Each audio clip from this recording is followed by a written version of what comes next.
안녕하세요. 알면 피가 되는 지식 RPG입니다. 여러분들은 혹시 인텔이라는 이름을 들어본 적 있으신가요? 컴퓨터에 크게 관심 없으신 분들도 인텔 땡땡코어라는 말을 통해 인텔이라는 단어를 한 번 정도는 들어보셨을 거고, 조금만 컴퓨터에 관심이 있으시다면 이 인텔이 컴퓨터 CPU를 제조하는 회사라는 걸 알고 계실 거라고 생각합니다. 그럼 AMD라는 회사는 들어보신 적 있으신가요? AMD라는 회사는 아마 모르시는 분이 더 많을 텐데요.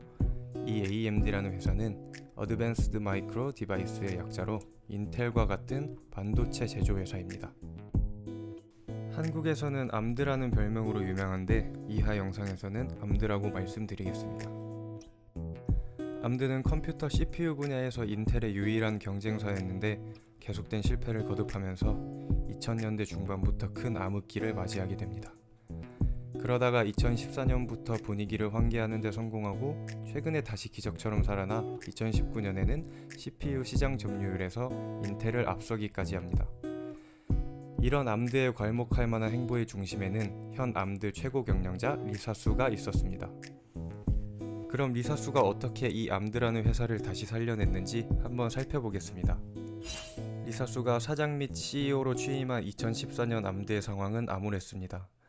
미국의 3대 신용평가 회사 중 하나인 무디스로부터 투자 부적격 판정을 받을 만큼 폐업 위기에 가깝다고까지 평가받고 있었습니다.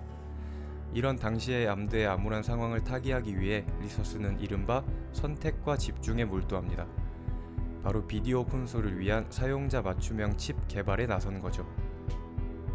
당시 최신형 게임 콘솔인 플레이스테이션 4와 엑스박스 1의 개발자들이 공유 메모리 지원을 요구했고, 이를 위해서 CPU와 그래픽카드를 통일된 구조로 만들 필요가 있었습니다. 이런 하드웨어를 공급할 수 있는 업체 중에는 CPU와 그래픽카드를 함께 제조하고 있던 암드가 가장 경쟁력이 있었죠. 이로 인해 암드의 하드웨어가 플레이스테이션 4와 엑스박스 1에 탑재되었던 것은 암드가 다시 날아오를 수 있도록 하는 초석이 되었습니다.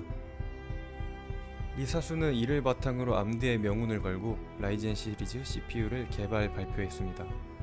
2017년 라이젠 시리즈가 마켓 체인저에 가까운 혁신을 보여주며 시장에 돌풍을 일으키고, 이를 통해 암드가 18년도 1월 달에 17년 4분기 실적이 2011년 이후 처음으로 흑자 전환에 성공했다고 발표했습니다.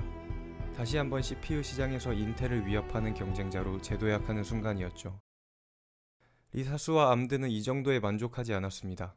인텔이 독점 시장을 통해 이윤을 올리고 14나노미터 공정에 안주해 있던 사이 더욱 혁신에 몰두했던 암드는 2019년 5월 7나노미터 공정으로 개발한 데스크탑 CPU 3세대 라이젠 시리즈를 통해 인텔에게 한방 먹이고 CPU 시장을 뒤엎어버리는 데 기어코 성공했습니다. 리사수와 암드는 2020년 11월 4세대 젠3를 출시하며 또다시 격변을 일으켰습니다. 기존 라이젠이 인텔의 확연히 밀리던 싱글코어 성능과 게이밍 성능마저 이제는 큰 폭으로 능가해버리게 된 것이었죠. 이를 통해 기존의 가성비 이미지와 하이엔드 성능 모두를 잡은 CPU 시장의 주류로 확실히 자리매김하게 되었습니다. 이 리사수는 한국에서는 특이하게도 남편 수집가라는 캐릭터로 유명해졌는데요. 어떻게 된 걸까요? 리사수가 한 언론과의 인터뷰에서 이렇게 얘기한 적이 있습니다. 컴덕들은 우리의 여장부 리사수 누님이 고작 남편과 with husband, 와인 수집이 취미일 리 없다. 남편과 허즈번드 앤 와인 수집이 취미일 것이라고 주장하며 어느새 와인은 관심 밖으로 날아가고 리사수의 취미는 남편 수집이라는 유머만 남게 되었다고 하네요. 리사수는 사내에서 직원 지지도 98%에 달하는 CEO라고 합니다. 사실상 전 직원의 지지를 받고 있다고 봐도 무방하겠죠. 2020년 9월에는 SIA 반도체 산업협회에서 최고 영예라고 하는 로버트 앤 노이스상 수상자로 선정되기도 했습니다.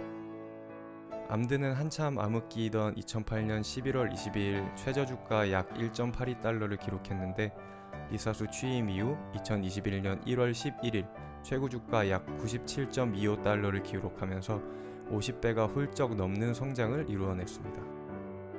그러나 리사수와 암드에게도 아직 남은 과제가 있습니다. 바로 그래픽카드 시장인데요.